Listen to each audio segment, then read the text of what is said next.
سب مسائل کا حل صرف اسلام ہے، یوتھ ونگ کا یہی دوست پیغام ہے۔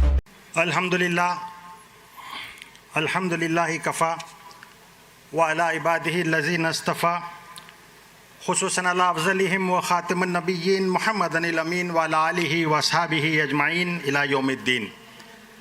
اما بعد، فقال النبی صلی اللہ علیہ وسلم ان عز وجل یقول اعددت لعبادی الصالحین ما لا اعین رأت ولا اذن سمعت ولا خطر على قلب البشر واقرؤوا ان شئتم فلا تظلم نفس ما اخفى لهم من قرة اعین جزاء بما كانوا يعملون۔ وقال في حديث الآخر واقرؤوا إن شئتم فمن زحزح عن النار وأدخل الجنة فقد فاز۔ صدق رسول الله صلى الله عليه وسلم۔ قال الله تعالى قال الله تعالى في القرآن المجيد بل تؤثرون الحياة الدنيا والآخرة خیر وابقا۔ صدق اللہ و صدق رسول اللہ صلی اللہ علیہ وسلم۔ رب اشرح لی صدری ویسر لی امری واحلل عقدۃ من لسانی یفقہوا قولی۔ اللہم الہمنا رشدنا، اللہم اہدنا الصراط المستقیم، آمین یا رب العالمین۔ تمام شکر و تعریف اللہ رب العالمین کے لیے جو اس کائنات کا خالق، مالک، حاکم، پروردگار ہے، بادشاہ حقیقی ہم سب کا رب ہے، اور درود و سلام و حضرت محمد مصطفیٰ رسول اللہ صلی اللہ علیہ وسلم پر کہ آپ صلی اللہ علیہ وسلم نے دنیا کو وہ نور دیا، روشنی دی، گائیڈنس دی، جینے کا طریقہ، قرینہ اور سلیقہ سکھایا، اور انسان اس دنیا میں کس طرح سے کامیاب ہو اور آخرت کی بلند بالا مرتبے اس کو کس طرح سے حاصل ہو، جنت الفردوس کے اعلیٰ مقام کس طرح سے حاصل ہو، اس لحاظ سے ایک مکمل اسوہ، ایک نمونہ، ایک لاہ عمل اپنے قول سے، اپنے فعل سے دنیا کے سامنے پیش فرما دیا۔ یہاں پر موجود ذمہ داران جماعت اور یوتھ ونگ کے ذمہ داران اور میرے سامنے موجود یوتھ ونگ کے تمام ہی نوجوان دوستوں، السلام علیکم ورحمۃ اللہ وبرکاتہ۔ درس حدیث کے حوالے سے میں نے آپ کے سامنے حضرت ابو ہریرہ رضی اللہ عنہ کی ایک روایت رکھی۔ آئیے پہلے ہم اس کا ترجمہ مکمل طور پر پڑھتے ہیں۔ رسول اللہ صلی اللہ علیہ وسلم نے فرمایا کہ اللہ فرماتا ہے کہ میں نے اپنے نیک بندوں کے لیے ایسی چیزیں تیار کی ہے جسے نہ کسی آنکھ نے دیکھا، نہ کسی کان نے سنا، اور نہ کسی انسان کے دل میں اس کا خیال آیا۔ تم چاہو تو پڑھ لو، فلا تعلم نفس ما اخفی لهم قرۃ اعین جزاء بما كانوا يعملون۔ آگے فرمایا کہ جنت میں ایک ایسا درخت ہے جس کی گھنی چھاؤں میں سوار 100 برس سے بھی چلتا چلا جاتا ہے تو اس کا سایہ ختم نہ ہو۔ تم چاہو تو آیت کا یہ حصہ پڑھ لو، فی ظل ممدود، پھیلا ہوا لمبا سایہ۔ جنت میں ایک کوڑا رکھنے کی جگہ دنیا اور اس میں جو کچھ ہے اس سے زیادہ بہتر ہے۔ اگر تم چاہو تو دلیل کے طور پر یہ آیت پڑھ لو، فَمَنْ زُحْزِحَ عَنِ النَّارِ وَأُدْخِلَ الْجَنَّةَ فَقَدْ فَازَ وَمَا الْحَيَاةُ الدُّنْيَا إِلَّا مَتَاعُ الْغُرُورِ، کہ جو جنت میں داخل کر دیا گیا اور دوزخ سے بچا لیے گئے تو وہی کامیاب ہو گئے، رہی دنیا کی زندگی تو یہ دھوکے کا سامان، اس کے سوا کچھ بھی نہیں۔ میرے محترم دوستوں، یہ بات ہمارے سامنے بالکل واضح ہے کہ یہ دین اسلام، اس کی جو 3 بنیادیں ہیں، سب سے اہم یہ توحید کا دین ہے، یہ دین توحید ہے نا۔ علامہ نے کہا کہ توحید کی امانت سینوں میں ہے ہمارے، آسان نہیں مٹانا نام و نشاں ہمارا۔ تو یہ دین ایک توحید، دوسرے رسالت، اور اس کی تیسری جو بنیاد ہے وہ آخرت پر ہے۔ تو آخرت کا استحضار یہ جس قدر ہمارے سامنے ہوگا، ہمارا فائنل ڈیسٹینیشن جو ہم سمجھتے ہیں کہ جنت الفردوس ہے، اللہ کی رضا، اور یہ جتنی واضح اور جتنا کلیئر ہوگا تو اسی لحاظ سے اس کے اثرات ہمارے عمل پہ پڑیں گے۔ ہم جب بات کرتے ہیں ہمارے عمل میں اخلاص کی تو یہ اسی کے ساتھ اس کا بھی تعلق ہے. اور جیسا تصور آخرت ہوگا ویسا ہی آپ کے تمام معاملات ہوگے. خصوصیت کے ساتھ جب ہم ایک اجتماعیت میں شامل ہو کر کے جب ہم کام کرنا چاہتے ہیں, اور خصوصیت کے ساتھ ایک اسلامک اجتماعیت اور اسلامک لیڈرشپ کی ہم جب بات کرتے ہیں تو اس کے اندر بنیادی طور پر اس بات کی ضرورت ہے کہ ظاہر ہے کہ یہاں پر وہ چمچماہٹ اور روشنی اور دوسری چیزوں کی یہاں پر نہیں ہے, بلکہ اصل کہ اللہ تعالیٰ کامیاب ہو جائے اور مجھے میری فائنل ڈیسٹینیشن بہت کلیئر کٹ واضح ہو کہ وہ ہائی رائز بلڈنگز جو آپ کی منتظر ہیں اس کے لیے ہم اپنے آپ کو تیار کریں. علامہ نے کہا کہ تم میں حوروں کا کوئی چاہنے والا ہی نہیں, جلوہ طور تو موجود ہے موسیٰ ہی نہیں. تو وہ چاہت, وہ خواہش ہم اپنے اندر پیدا کریں, اس لحاظ سے بات سامنے آتی ہے. اور یہی بات کہی گئی کہ یہ سفر, یہ دنیا کی جو زندگی, یہ اس میں رکاوٹ بنتی ہے تو کہا گیا ہے کہ یہ بہت عارضی ہے, بہت تھوڑی سی ہے.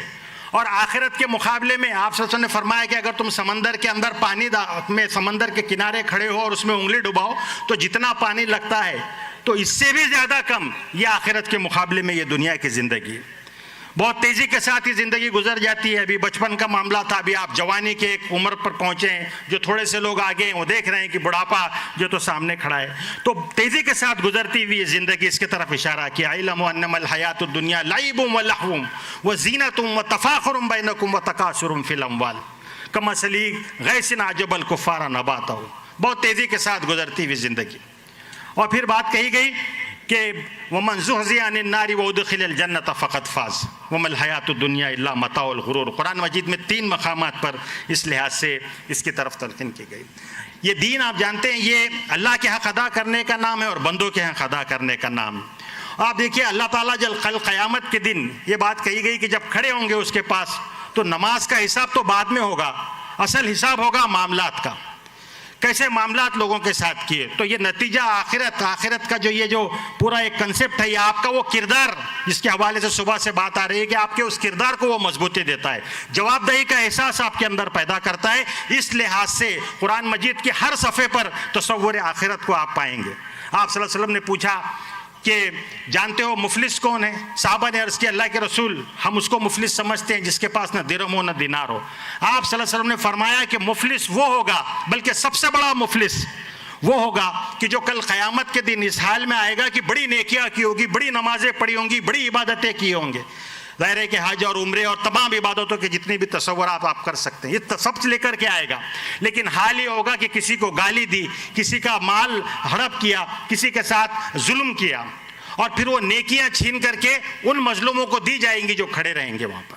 تو آپ تصور تو کیجئے اس میدان حشر کا جس کے بارے میں کہا گیا وَإِذَا الصُّحُفُ نُشِرَتْ, صحیفے نشر کیے جائیں گے, جس کے بارے میں کہا کہ جب آپ کو نوڈیوز لینا پڑے گا تو انسان بھاگے گا. یوم یفر المرء من اخیہ وامہ وابیہ وصاحبتہ وبنیہ, بھاگے گا اپنے ماں سے, اپنے باپ سے, اپنے قریبی رشتہ داروں سے, پتہ نہیں کون پکڑ لے اور کون یہ کرے. تو یہ جو کیفیت قرآن مجید بیان کرتا ہے, اس کے ساتھ یہ پورا جو پکچرائزیشن قرآن مجید کرتا ہے, اس کے ساتھ ہم جتنا ہم وابستہ ہوں گے آخرت کے حوالے سے اس کے اثرات ہمارے زندگی پہ ہوں گے. پھر اسی لحاظ سے آپ صلی اللہ علیہ وسلم نے فرمایا کہ اس کی تیاری, اس کا آغاز تو اس دنیا سے, موت اس کو کوئی نہیں چھوڑا سکتا اور موت سے کوئی بچ نہیں سکتا. کل من علیہا فان, اس زمین پر اس کائنات میں جو تمام چیزیں ہیں تمام چیزیں فانی ہیں, ختم ہو جانے والی ہے. تو اس حوالے سے قرآن نے جو نقشہ کھینچا, بلکہ اپنے موت کا نقشہ کھینچا. یہ تصور کرو کہ تم بستر پر آخری وقت تمہارا ہے, پڑے ہوئے ہو, قرآن کہتا ہے سورہ قیامہ کا آپ وہ منظر سامنے لائی. کلا اذا بلغت التراق, کیا ہوگا کہ جب جان آ کر کے ہنسلی میں آ جائے, رک جائے. آپ پڑے ہوئے بستر مرگ پر اور سامنے سارا آپ کی بلڈنگ, سارے جو کمائی کی سارے چیزیں, دولت ساری بازو ہے, بیٹے پوتا پاتی گھر کی آپ کے سب خواتین سارے کھڑے ہوئے ہیں, اور ڈاکٹر نے یہ کہہ دیا کہ صاحب اب ان کو کچھ نہیں ہو سکتا. مولانا مودودی علیہ الرحمٰن نے بڑے اچھی بات کی. کلا اذا بلغت التراق وقیل من راق, کہا جائے گا کہ ہے کوئی جھاڑ پھونک کرنے والا. یہ مرحلے ہے جس سے آپ کو اور مجھے گزرنا ہے. ڈاکٹر نے کہہ دیا کہ صاحب لے کے چل جائیے, اب ICU, اب ہمارے پاس کچھ نہیں ہو سکتا. پھر بھی انسان کو امید رہتی ہے کہ شاید ڈاکٹر نہیں بول رہے, کوئی تنتر ہوگا, کوئی بابا ہوگا, کوئی چھوچا کر دے گا, کوئی جھاڑ پھونک کر دے گا تو اچھا ہو جائے گا. وقیل من راق وظن انہ الفراق, معلوم ہو گیا کہ یہ جدائی کا وقت ہے, خلاص. وَظَنَّ أَنَّهُ الْفِرَاقُ وَالْتَفَّتِ السَّاقُ بِالسَّاقِ، پنڈلی سے پنڈلی جڑا دی جائے گی. إِلَىٰ رَبِّكَ يَوْمَئِذٍ الْمَسَاقُ، یہ وہ ہے کہ تم کو اپنے رب کی طرف جانا ہے. یہ فائنل ڈیسٹینیشن کے حوالے سے جو بات آ رہی ہے، وہاں سے وہ مرحلے کا آغاز، اور پھر وہ مرحلہ وہ جو ہے، پھر اس کے بعد اللہ کے حضور کھڑا ہونا اور پل صراط، وہ تمام منزلیں آپ آخرت کا وہ تصور کیجئے.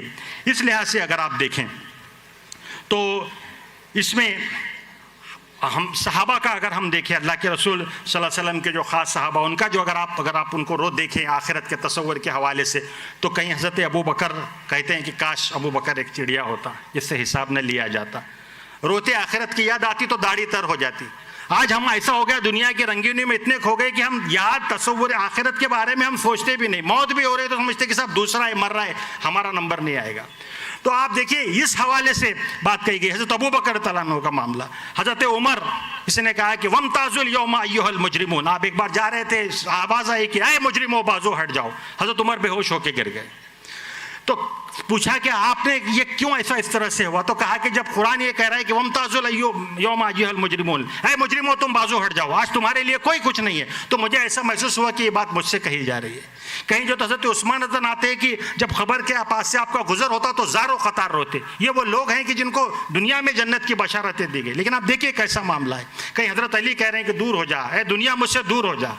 کہا کہ دنیا یہ آخرت کوچ کر چکی ہے اور آ رہی ہے، اور یہ دنیا یہ بھی کوچ کر چکی ہے اور یہ جا رہی ہے.